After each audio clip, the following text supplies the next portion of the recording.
மீண்டும் கேள்வியும் வசனமும் என்கிறதான பகுதியில் உங்களை சந்திப்பதில் மிகுந்த சந்தோஷம். ஒவ்வொரு நாளும் இந்த கேள்வி வசனம் பகுதியில் நாம் மிக முக்கியமான கேள்விகளுக்கான பதிலை பார்த்து கொண்டிருக்கிறோம். இன்றைக்கும் ஒரு மிக முக்கியமான கேள்வியை முதலாவதாக நம்ம பார்க்க போகிறோம். நாம் முதலாவது கேள்விக்கு போகலாம்.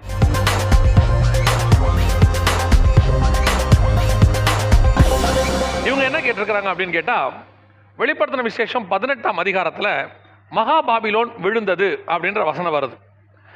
தானியேல் புஸ்தகம் 2ஆம் அதிகாரத்தில் பாபிலோன் சாம்ராஜ்யம் ஆகிய நேபுகாத் நேச்சாரின் சாம்ராஜ்யத்தை பற்றி சொல்லப்பட்டிருக்கு. அந்த சாம்ராஜ்யம் விழுந்ததை வெளிப்படுத்தின விசேஷம் 18 சொல்லியிருக்கா, ஏன் அதை இங்கே சொல்லியிருக்கிறாங்க அப்படின்னு சொல்கிறாங்க. ஆக்சுவலாக அந்த இடத்துல சொல்லப்பட்டிருக்கிறது 18ஆம் அதிகாரம் சொல்லப்பட்டிருக்கிறது 5வது வசனம் வெளிப்படுத்தின விசேஷத்தில் மகா பாபிலோன் ரகசியம் என்று இருக்கிறது. 17ஆம் அதிகாரம் 18ஆம் அதிகாரம் அந்த மகா பாபிலோன் ரகசியத்தை குறித்து தான் சொல்லப்பட்டிருக்கிறது.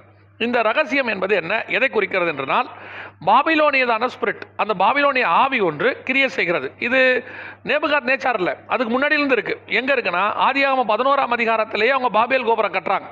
அங்கே தான் அவங்க ஒரு கோபுரத்தையும் கட்டுறாங்க. அங்கே ஆரம்பிக்கிற அந்த பிசாசினுடைய ராஜ்யத்தினுடைய மிக முக்கியமான காரியங்கள் அப்படியே தொடர்ச்சியாக வருது. அதில் ஒன்று தான் நேபுகாத் நேச்சார் காலத்தில் சிலையை வணங்கணும்னு சொன்னது. எல்லாரும் அந்த சிலையை வணங்கணும்னு சொன்னார் இல்லையா, அதே காரியம்தான் அப்படியே வெளிப்படுத்தல் 13ஆம் அதிகாரத்திலையும் அந்த சிலையை வணங்காதவர்களை கொலை செய்யும்படி அதிகாரம் கொடுக்கப்பட்டதுன்னு இருக்கு. ஸோ அந்த ஸ்பிரிட்டோடைய காரியங்கள் அங்கே நடக்குது.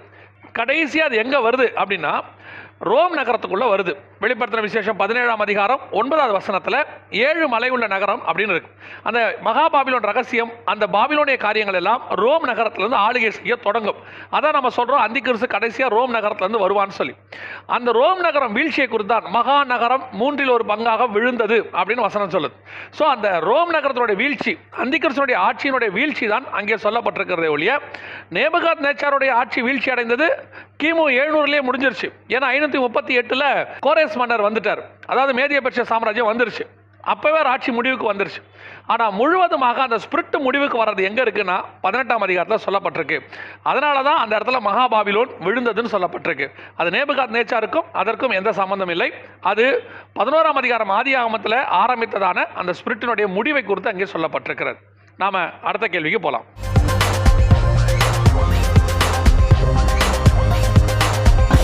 ஒரு சகோதரி இவ்விதமாக கேட்டிருக்கிறாங்க, எனக்கு ஐஏஎஸ் படிக்கணுங்கிறது ரொம்ப ஆசை. நான் இப்போ திருமணமாகி எனக்கு பிள்ளைங்களாம் பிறந்துட்டாங்க. இப்போ எனக்கு ஐஏஎஸ் படிக்கணுங்கிற ஆசை இருக்குது. பட் நான் அந்த அளவுக்கு பிரைட் ஸ்டூடெண்ட்டும் இல்லை, நான் கொஞ்சம் ஆவரேஜ் ஸ்டூடெண்ட் தான். நான் இப்போ அந்த ஐஏஎஸ் படிக்கலாமா? ஆனால் என்ன அப்படின்னா, என்னுடைய ஆவிக்குரிய வாழ்க்கையை அது பாதிக்குமா? நான் இப்போ தேவனோட ரொம்ப நெருங்கி ஆண்டவரோட சஞ்சரிக்கணுங்கிற ஒரு ஆசையில் இருக்கிறேன். அந்த நேரத்தில் இதை நான் யூஸ் பண்ணிக்கிட்டா, அதாவது இந்த ஐஏஎஸ் படிக்கிறத நான் மும்முரமாக முன்னெடுத்தா தேவனுக்கும் எனக்கும் இருக்கிறதான இந்த ஐக்கியம் தடைபடுமா அப்படின்னு கேட்டிருக்கிறாங்க. ஒரு விஷயத்தை நல்லா தெரிஞ்சுக்கணும், நம்ம வாழ்க்கைக்கு தேவையான எல்லா திட்டங்களையும் தேவன் முன்பதாகவே வகுத்து வச்சிருக்கிறார். நான் சொல்கிறது, தாய் தகப்பனை தேர்ந்தெடுக்கிறதுலேருந்து நாம் எந்த தாய் தகப்பனுக்கு பிறக்கணுங்கிறதையே ஆண்டவர் டிசைட் பண்ணியிருக்கிறார். அதற்கு பிறகு நம்முடைய வாழ்க்கையின் ஒவ்வொரு முடிவுகளையும் கர்த்தர் எடுத்து தெளிவாக வச்சிருக்கிறார். நம்முடைய காலங்கள் அவருடைய கரத்தில் வரையப்பட்டிருக்கு. நம்ம எதில் ரொம்ப முக்கியமாக மிஸ்டேக் பண்ணுறோம் நம்ம லைஃப்பில் அப்படின்னு கேட்டிங்கன்னா, 2 முக்கியமான விஷயத்தில். ஒன்று, நம்முடைய படிப்பின் காரியங்களில் நம்ம ரொம்ப தவறுறோம். நம்ம அந்த படிப்பை எப்படி பார்க்குறோன்னா, அன்னைக்கு உள்ளதான காலகட்டத்தில் நமக்கு எந்த படிப்பு ரொம்ப பெஸ்ட்டு அப்படின்னு செலக்ட் பண்ணி படிக்கிறோம். இந்த மாதிரி செலக்ட் பண்ணி படித்து அவங்க படித்து முடிக்கிறதுக்குள்ள அந்த படிப்புக்கு மவுஸ் குறைஞ்சிரும், அந்த பர்டிகுலர் டிபார்ட்மெண்ட்டுக்கு. அவங்க அதுக்கப்புறம் வரும்போது பார்த்தா அதுக்கு எந்த விதமான ஹோப்புமே இல்லாமல் போயிடும். அந்த மாதிரி போனவங்க நிறைய பேர் இருக்கிறாங்க. தேவனுக்கு ஃபியூச்சர் தெரியும் பாருங்களேன். நம்ம எது படிக்கணும்னு தேவன்கிட்ட கேட்டு படித்தோம்னா, அவர் நம்மளுடைய ஃபியூச்சருக்கு ஏற்ற மாதிரி நம்ம லைஃபுக்கு தேவையான மாதிரி சில படிப்புகளை கொடுப்பார், சில டிபார்ட்மெண்ட் கொடுப்பார். ஒருவேளை அந்த நேரத்தில் அது நமக்கு படிக்கணுமா, இன்ட்ரெஸ்ட் இல்லைன்னு கூட நினைப்போம். ஆனால் அதுதான் நம்ம வாழ்க்கைக்கு ரொம்ப பிரயோஜனமாக இருக்கும். 2வது, திருமண காரியங்கள். அதுலேயும் தேவ சமூகத்தில் ஒப்பு கொடுத்து நம்ம என்ன செய்யணும், திருமண காரியங்கள் செய்யணும். அது முடிவு பரியந்தம் கடைசி வரைக்கும் நமக்கு நடத்தும். அப்படி நம்ம மாற்றி எடுக்கும் போது, எப்படி படிப்பை மாற்றி படித்தா நம்ம லைஃப்பில் ஒரு சின்ன ட்ராபேக் இருந்துகிட்டே இருக்குதோ, அதே மாதிரி குடும்ப வாழ்க்கையிலும் இருக்கும். அப்படி இருக்கும்போது இப்போ உங்களுக்கு படிக்கணும்னு அந்த ஆசை இருக்குது, தேவ சித்தமாங்கிறதா ரொம்ப முக்கியம். ஆண்டவருக்கு அது சித்தமா அப்படின்னு பார்க்கும்போது, தேவ சித்தம் உங்களுக்கு இருக்குமானால் நீங்கள் தைரியமாக படிக்கலாம். 2வது கேள்விக்கு நான் பதில் சொல்கிறேன். ஒருவேளை நான் படிக்கிறதுனால எனக்கும் தேவனுக்கும் உள்ள ஐக்கியம் குறைஞ்சு போகுமா அப்படின்னா, தேவ சித்தத்தோடு நீங்கள் படிச்சுனா ஐக்கியம் குறையாது, ஐக்கியம் இன்னும் கூடும். ஏன்னா தேவனுடைய பிரசன்ஸ் கூடவே இருக்கும். உங்களுக்கு ஞானம் அறிவு என்கிற பொக்கிஷத்தை நிரப்புவார். தேவன் அதில் ஜெயம் பெற வைப்பார். அதில் அவர் நடத்தி கொண்டு போவார். ஆனால் அது தேவ சித்தமாக இருக்கணும். தேவ சித்தம் இல்லாத படிப்பு மட்டும் இல்லை, எந்த ஒரு காரியத்தில் நீங்கள் ஈடுபட்டாலும் அதில் ஒரு ஃபெயிலியர் வரதுக்கு நிறைய வாய்ப்பு இருக்குது, அல்லது உங்கள் வாழ்க்கை அதில் ஒரு சோர்வடைகிறதுக்கு வாய்ப்பு இருக்குது. அதே நேரத்தில் தேவ சித்தத்தோடு நீங்கள் படிக்கிற காரியமோ எதை செய்தாலும் அதில் தேவனுடைய பிரசன்ஸ் கூடவே இருக்கும். அப்படி இருக்கும்போது அதில் ஒரு உயர்வையும் அதில் ஒரு சக்ஸஸையும் கர்த்தர் கண்டிப்பாக கட்டளையிடுவார். இப்போ நீங்கள் ஐஏஎஸ் படிக்கணும், உங்கள் கேள்விக்கு நான் பதில் சொல்கிறேன். நீங்கள் ஐஏஎஸ் படிக்கணும்னு முடிவு எடுக்கிறீங்க, தேவ சித்தமானு பார்த்துக்கோங்க. தேவ சித்தம்னு உங்களுக்கு ஆண்டவர் உங்களுக்கு அதை கன்ஃபார்ம் பண்ணிட்டாரு, ஒரு தடவைக்கு 2 தடவை கன்ஃபார்ம் பண்ணிட்டீங்களா, தைரியமாக படிங்க. அதனால் உங்கள் ஆவிக்குரிய வாழ்க்கை பாதிக்கப்படாது, உங்கள் குடும்ப வாழ்க்கை பாதிக்கப்படாது. நீங்களும் ஒரு விஷயத்தில் காஷனாக இருக்கணும். என்ன இருக்கணும்? என் படிப்போ என் வாழ்க்கையோ எல்லாமே என் தேவனுக்கு பிறகு அப்படிங்கிறத நீங்கள் ரொம்ப தெளிவாகிடணும். நீங்கள் சிலர்லாம் படிப்புக்கு முக்கியத்துவம் கொடுத்து ஜெபம் பண்ணுறதில்ல, பைபிள் வாசிக்கிறதில்ல, தேவனுக்கு அவங்களுக்கு ஐக்கியமே இருக்காது. அதெல்லாம் சிலர் சொல்லுவாங்க பைபிள் வாசித்தே 10 நாள் ஆச்சு அப்படிம்பாங்க. எந்த ஒரு காரியமும் தேவன் தான் ஃபர்ஸ்ட், படிப்பு செகண்ட். எதுக்கு சொல்லுவேன்னா, படிப்பு இல்லாமல் கூட வாழ்க்கையை நம்ம முன்னேறிட முடியும், தேவன் இல்லாமல் வாழ்க்கையில் முன்னேறவே முடியாது, ரொம்ப கஷ்டம்.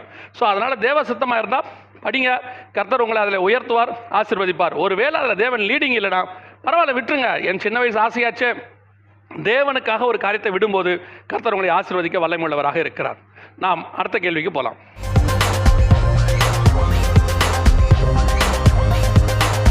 இவங்க என்ன கேட்டிருக்கிறாங்கன்னா, அவங்க சபையில் நடக்கிறதான சில சம்பவங்களை சொல்லியிருக்கிறாங்க.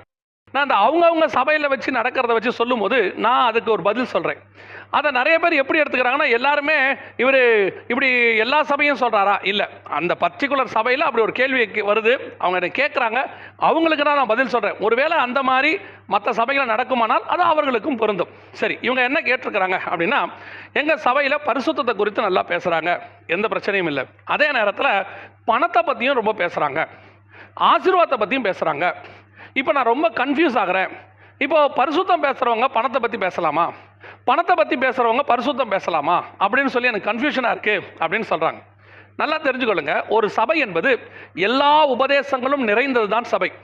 வெறும் பரிசுத்தத்தை குறித்து மட்டும் சபை பேசாது, விசுவாசத்தை குறித்து பேசும். சபையில் பல காரியங்கள் இருக்குது, வருகையை பற்றி பேசும், நியாயத்தீர்ப்பை குறித்து பேசும். அதே நேரத்தில் சில நேரங்களில் ஆசீர்வாதத்தை குறித்து பேச வேண்டியிருக்கு. காரணம் என்னென்னா, சபைக்கு புதுசாக வரவங்க எத்தனையோ பேர் இருக்கிறாங்க. அவங்க தரித்திரத்துலேருந்து வரவங்க இருப்பாங்க, கடன் தொல்லையிலேருந்து வரவங்க இருப்பாங்க. அப்படிப்பட்டவர்களுக்கு இயேசு கிறிஸ்துவினால் கிடைக்கிற ஆசீர்வாதத்தை நம்ம சொல்ல வேண்டியிருக்கு ஆறுதலாக. அதுவும் சபைக்கு தேவை. சபை என்பது எல்லா உபதேசமும் இணைந்திருக்கிறதான ஒரு இடம்.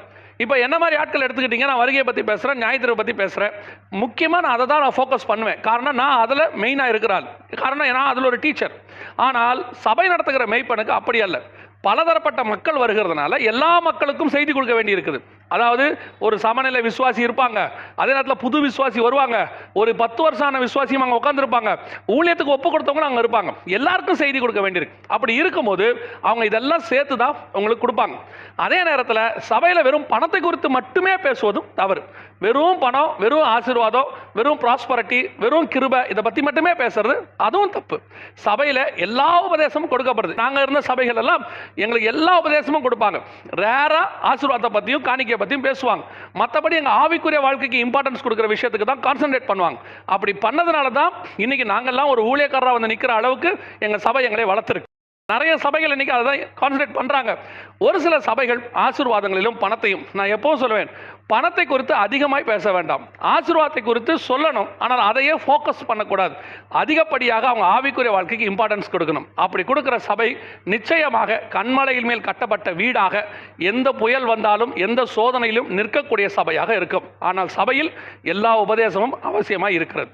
நம்ம அடுத்த கேள்விக்கு போகலாம்.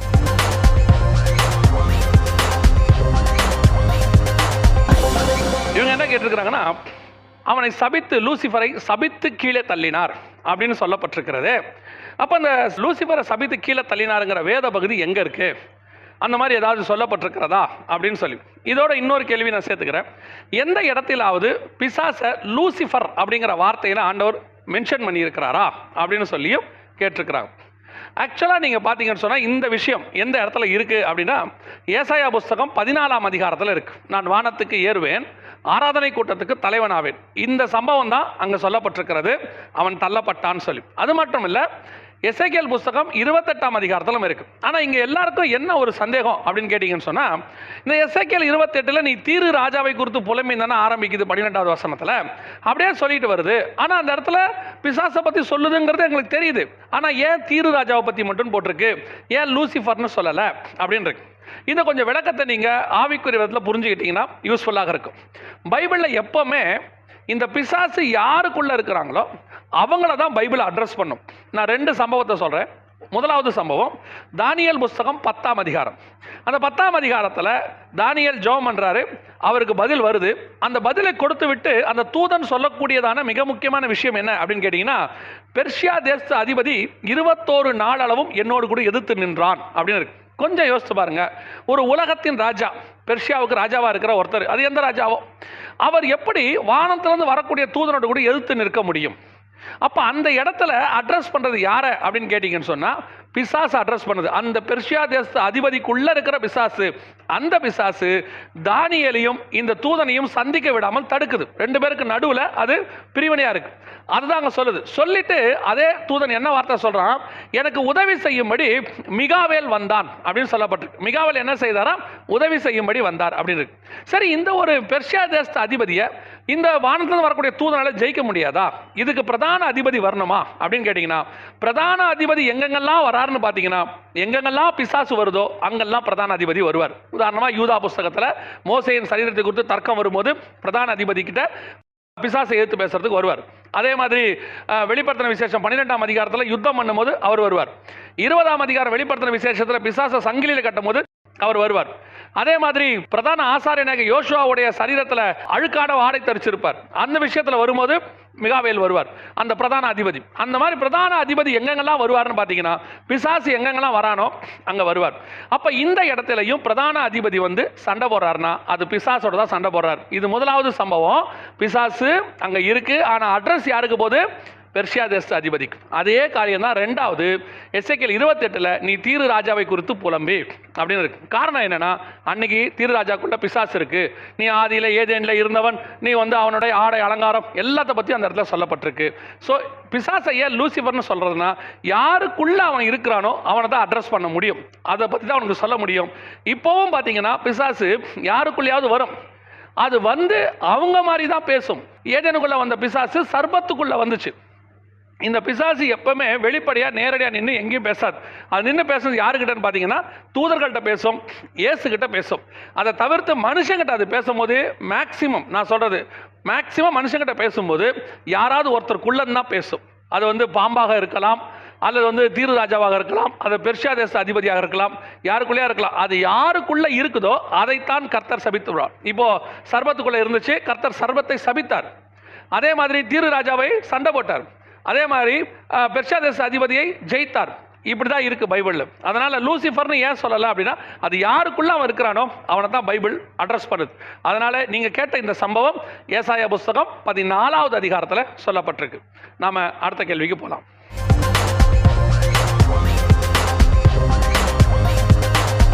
இந்த கேள்வியை ஒரு சகோதரர் இவ்விதமாக கேட்டிருக்கிறார். என்ன கேட்டிருக்கிறார்னா, நான் யெகோவா சாட்சிகள் அப்படின்னு சொல்லக்கூடியதான அந்த பிரிவில் இருந்தேன், பல வருஷங்கள் இருந்தேன். அங்கேயே நான் தண்ணியில் ஞானஸ்நானம் எடுத்துட்டேன். இப்போ அங்கேருந்து நான் ஆவிக்குரிய சபைக்கு சத்தியத்தை அறிந்து நான் சத்தியத்துக்குள்ளே வந்துட்டேன்.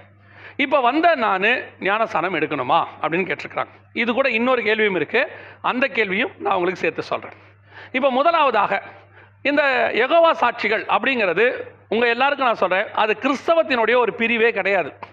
ஏன் கிறிஸ்தவத்தினுடைய பிரிவு கிடையாதுன்னா, யார் கிறிஸ்துவை தெய்வம் இல்லை என்று சொல்லுகிறார்களோ அவர்கள் எப்படி கிறிஸ்தவத்தினுடைய ஒரு பிரிவாக இருக்க முடியும்? கிறிஸ்துவை கர்த்தராகிய இயேசு கிறிஸ்துவை சொந்த ரட்சகராக ஏற்றுக்கொண்டு அவர்தான் தேவனுடைய குமாரன் என்று விசுவாசித்து அவர்தான் வரப்போகிற தேவன் என்பதை நாம் சொல்லுகிறோம்.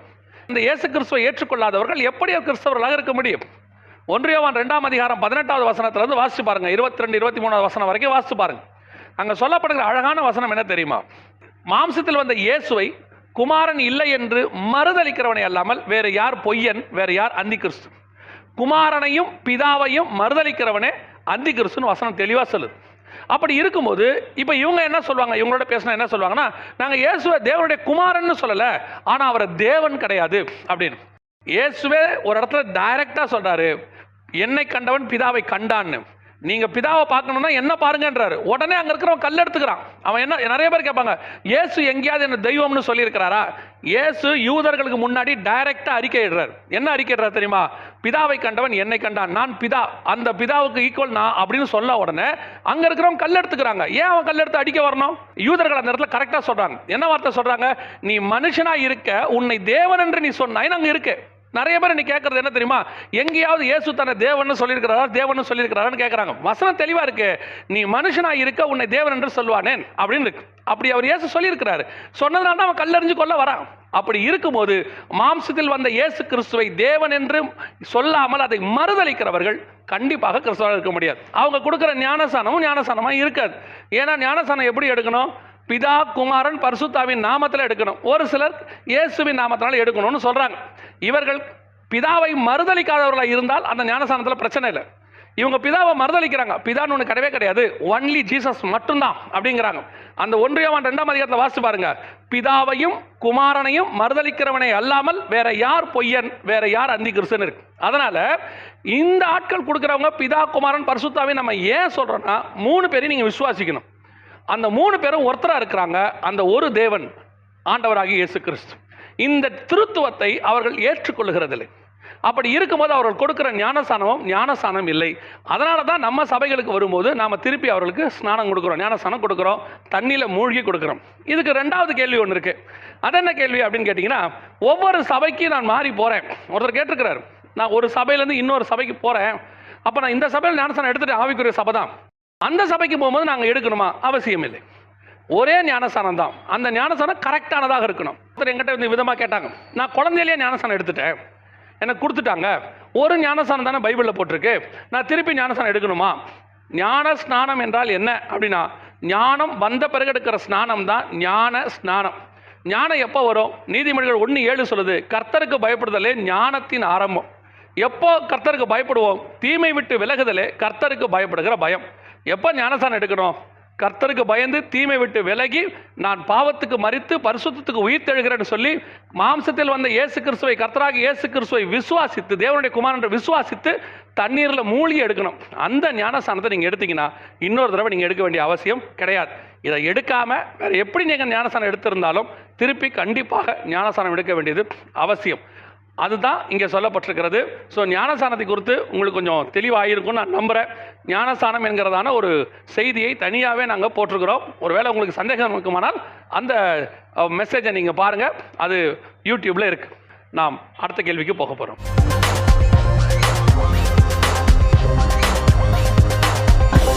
இந்த கேள்வியில் இந்த பிரதர் என்ன எழுதியிருக்கிறாங்க அப்படின்னா, எங்கள் சபையில் மன்னர்கிட்ட குற்றங்களை அறிக்கையிடணும்னு சொல்லி யாக்கோபு புத்தகம் 5ஆம் அதிகாரம் 16 வசனத்தில் இருக்குது.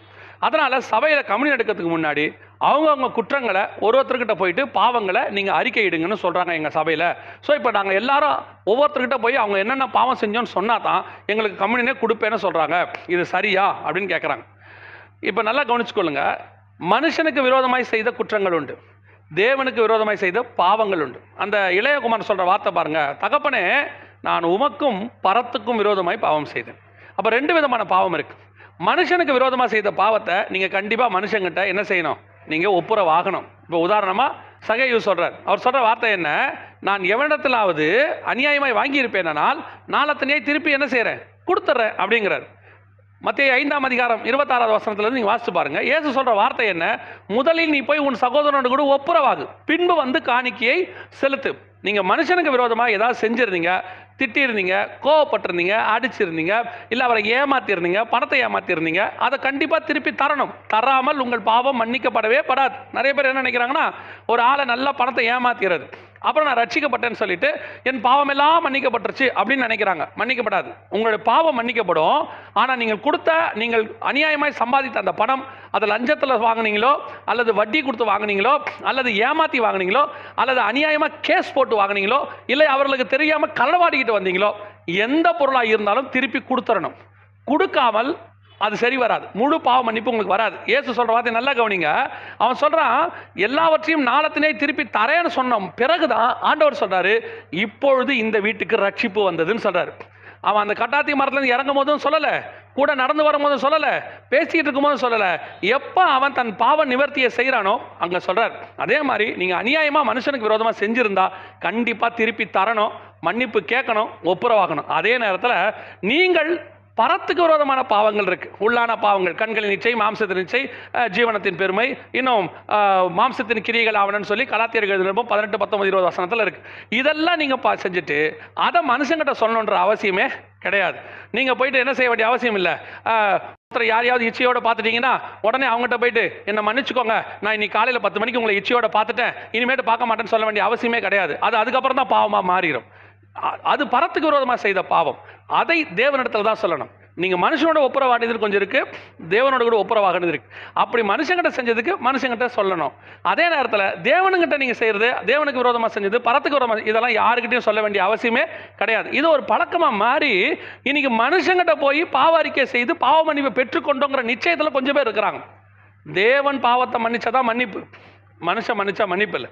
ஆனால் மனுஷனுக்கு நீங்கள் செஞ்சிருந்தீங்கன்னா கண்டிப்பாக அந்த மனுஷங்கிட்ட மன்னிப்பு வாங்கணும். ஆண்டவர் சொல்கிறார், எவர்களுக்கு நீங்கள் மன்னிக்கிறீங்களோ அது உங்களுக்கு மன்னிக்கப்படும் சொல்கிறார். ஆகவே உங்கள் பாவங்கள் தெரியும் உங்களுக்கு, தேவனுக்கு விரோதமாக எது செஞ்சுருக்கிறீங்க, மனுஷனுக்கு விரோதமாக எது செஞ்சுருக்கிறீங்கன்னு. மனுஷனுக்கு விரோதமாக செஞ்சதை கண்டிப்பாக போய் ஒப்புரவாகுங்க, அவங்ககிட்ட போய் பேசுங்க. அதான் ஆண்டவர் சொல்றாரு, ஒரு காசு கொடுத்து தீரு மட்டும் நீ இவ்விடத்திலிருந்து புறப்பட மாட்டாய் அப்படின்னு ஆண்டவர் சொல்றாரு. அதனால ஒப்புரவாக வேண்டிய காரியத்தில் நிச்சயம் நீங்க என்ன செய்யணும், ஒப்புரவாகணும். அதனால தான் நீங்க பாத்தீங்கன்னா ரோமன் கத்தோலிக்க சபைகள்ல கம்யூனியன் கொடுக்கறதுக்கு முன்னாடி சுத்தி இருக்கிற 4 பேரை பார்த்து உங்களுக்கு சமாதானம் சொல்லுவாங்க. காரணம் என்னன்னா, நான் எல்லாரோடையும் சமாதானமா இருக்கிறேன் அப்படின்னு. சமாதானமா இருந்தால் தான் கம்யூனியன் எடுக்கணும்னு அர்த்தம். அது ஒரு அடையாளம். ஆனால் அதை உண்மையிலே நீங்கள் செய்ய வேண்டும். நாம் அடுத்த கேள்விக்கு போக போறோம்.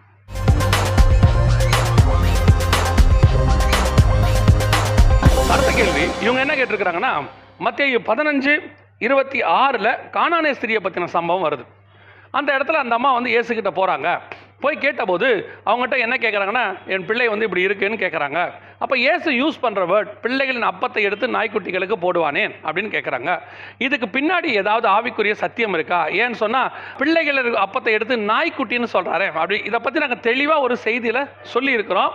பல முறை இதோட ஹிண்ட் எல்லாம் சொல்லியிருக்கிறோம். ஒருவேளை இந்த கேள்வி வசனம்லாம் அவங்க கேட்டிருக்க மாட்டாங்க, ஒருவேளை அந்த செய்தி நீங்கள் பார்த்துருக்க மாட்டீங்கன்றதுனால நான் உங்களுக்கு சொல்கிறேன். இந்த கானானே ஸ்திரீ என்பது யார்? இவங்க ஏன் அங்கே நிற்கிறாங்க? ஏன் இயேசு அந்த இடத்துல அப்படி சொல்கிறாரு அப்படின்றதுக்கு பின்னாடி பல ஆவிக்குரிய சத்தியங்கள் இருக்குது, சரித்திர குறிப்புகள் இருக்குது. உதாரணமாக அந்த இடத்துல பிள்ளைகள் என்பது இஸ்ரவேலரை குறிக்கிறது. அந்த இடத்துல மேஜை மழுவில் அப்பம்ங்கிறது இயேசு கிறிஸ்துவை குறிக்கிறது. ஏன்னா சமூகத்தின் அப்பத்தின் மேஜை. இப்போ இந்த கானானே ஸ்திரீ கேட்குறாங்க. இவங்க யாருன்னு கேட்டிங்கன்னா புறஜாதியார். இவங்க கேட்குறாங்க, எதை கேட்குறாங்க? அப்பத்தை கேட்குறாங்க. இவர் என்ன சொல்றாரு, இந்த நியாயப்பிரமாணத்தின் மூலமாக வந்த இந்த நான் அவர்களுக்கு என்று வந்திருக்கிறேன், அதாவது அவர்களுக்கு என்று கொடுக்கப்பட்டவன், அதை எடுத்து உங்களுக்கு கொடுக்க முடியாது. அப்படின்னா என்ன அர்த்தம்? புறஜாதியர் கிடையாதுன்னு அர்த்தமா? இல்லை, இந்த கானானியருக்கு கொடுக்க முடியாது. என்ன கானானியருக்கு ஏன் கொடுக்க முடியாதுன்னா, இந்த கானானியருடைய தேசத்தை தான் இஸ்ரவேலர்கள் சுதந்திரித்தார்கள். இஸ்ரவேலர்கள் இதை சுதந்திரிப்பதற்கு கானானியர்கள் பண்ண தப்பு என்ன அப்படின்னு கேட்டீங்கன்னா, நோவா காலத்தில் நோவாவுடைய நிர்வாணத்தை காம் பார்த்து அறிவிச்சார். ஆனால் நோவா காம சபிக்காம அவருடைய பையன், அதாவது நோவாவுடைய பேரனை சபிச்சிட்டார். இப்போ அந்த கானான் எந்த தப்பும் செய்யாதவன், அப்பா செஞ்ச தப்பை சுமக்கிறவன். எத்தனை வருஷமா? 2000 வருஷத்துக்கு மேலே சுமந்துக்கிட்டு இருக்கிறான். இப்போ அந்த வரிசையில் வந்த கானானே ஸ்திரீ இயேசுகிட்ட நிற்கிறா. நாங்கள் நாய்க்குட்டிகள், அதாவது நாய்க்குட்டிகள்னா என்ன? எங்கள் அப்பா காம் நாய்த்தனமான வேலையை செய்தார், நாங்கள் அந்த சந்தியில் வந்த கானானியர்கள், நாங்கள் நாய்க்குட்டிகள். இப்போ எங்களுக்கு ஆசீர்வாதம் வேணும். இப்போ இயேசு சொல்கிற வார்த்தை, பிள்ளைகள் இஸ்ரவேலர்கள், இதை எடுத்து உங்களுக்கு நான் கொடுக்க முடியாது. ஏன்னா உங்கள் அப்பா நாய்த்தனமான வேலை பண்ணிட்டார், ஆணுடைய ஆண் நிர்வாணத்தை பார்த்துட்டாரு, அதனால் அவர் சாபத்தை வாங்கிட்டார். இப்போ இவன் என்ன சொல்கிறா, அதெல்லாம் ஓகே தான், மேஜையிலேருந்து துணிக்க விழும்ல, சமூகத்து அப்பத்தின் மேஜை இஸ்ரவேலுக்கு கொடுத்துருங்க, அவன் வேணான்னு எதை தூக்கி போகிறானோ மீதியான துணிக்கை நீங்கள் எடுத்து வைப்பீங்கல்ல, அதை எங்கிட்ட கொடுத்துருங்கன்னு கேட்டான். இவர் யார்? இயேசு கிறிஸ்து யார்? இந்த கானானே ஸ்திரீ தகப்பனுடைய பாவத்தை சுமந்து கொண்டு நிற்கிறதான ஒரு பெண், அதாவது காமுடைய பாவத்தை சுமக்கிற கானானே ஸ்திரீ. ஆனால் இவர் யார்? பிள்ளைகளுடைய பாவத்தை சுமக்க வந்ததான தகப்பன். இவங்க 2 பேரும் மீட் பண்ணுறாங்க. இப்போ அவர் சொன்னார், அவன் எதையாவது தூக்கி போட்டாதானே உனக்கு கேட்டேன், அவன் ஏதாவது ஒன்று தூக்கி போடுவா, கண்டிப்பாக உனக்கு தரேன். அவன் யாரை தூக்கி போட்டானா? துணிக்கையை போடலை, மேஜைக்கு மேலே அந்த அப்பத்தையே தூக்கி போட்டான். இயேசு கிறிஸ்துவை அவன் வேணாம் என்று விட்டு விட்டான். இஸ்ரவேலர்கள் கீழ்ப்படியாமல் போனார்கள்.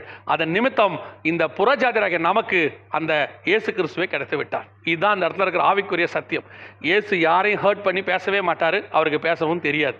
அவர் அப்படிப்பட்டதான ஒரு அன்பு மிகுந்ததான தேவன். அந்த இடத்துல ஏன் நாய்க்குட்டின்னு சொன்னார்னா, அதுதான் அங்கே இருக்கிறதான மிக முக்கியமான ஒரு விஷயம். இதுக்கு பின்னாடி அந்த 4000 வருஷத்தினுடைய ஹிஸ்ட்ரி, அந்த கானானியருடைய சாபம் அங்கே முறியடிக்கப்படுகிறது. ஏசாவினுடைய சாபம் முறியடிக்கப்படுகிறது, கானானியர் சாபம் முறியடிக்கப்படுகிறது. அத்தனை புறஜாதியருடைய சாபத்தையும் முறியடித்து சிலுவையிலே ஜெயித்து இஸ்ரவேல் கையில் இருந்த தேவ ஆராதனைகளையும் வாக்கு தத்தங்களையும் நமக்கு ஆண்டவர் வாங்கி கொடுத்து நம்மை பிள்ளைகளாக கர்த்தர் மாற்றினார். அந்த இடத்துல அந்த கானானிய ஸ்திரீ வழியாக இந்த சத்தியம் நமக்கு நேராக திரும்புகிறது. அதை வாங்கினது அந்த அம்மா ஒரு அடையாளம் என்னன்னா, புறஜாதியாருக்கு அது வந்துருச்சு அப்படின்னு அர்த்தம். இந்த மாதிரி ஒரு 3-4 பேர் பைபிளில் இருக்கிறாங்க. இயேசுகிட்ட இருந்து புறஜாதியாருக்காக அதை வாங்கி கொடுத்தவங்க. அது ஒரு தனி சத்தியம், ரொம்ப நல்லாக இருக்கும். சரி, இந்த கேள்வியும் வசனமும் பகுதி உங்களுக்கு பிரயோஜனமாக இருந்திருக்கும் என்று கர்த்தருக்குள் நான் நம்புகிறேன். கர்த்தருக்கு சித்தமானால் இன்னொரு கேள்வியும் வசனமும் அப்படிங்கிற பகுதியில் உங்களை சந்திக்கிறேன்.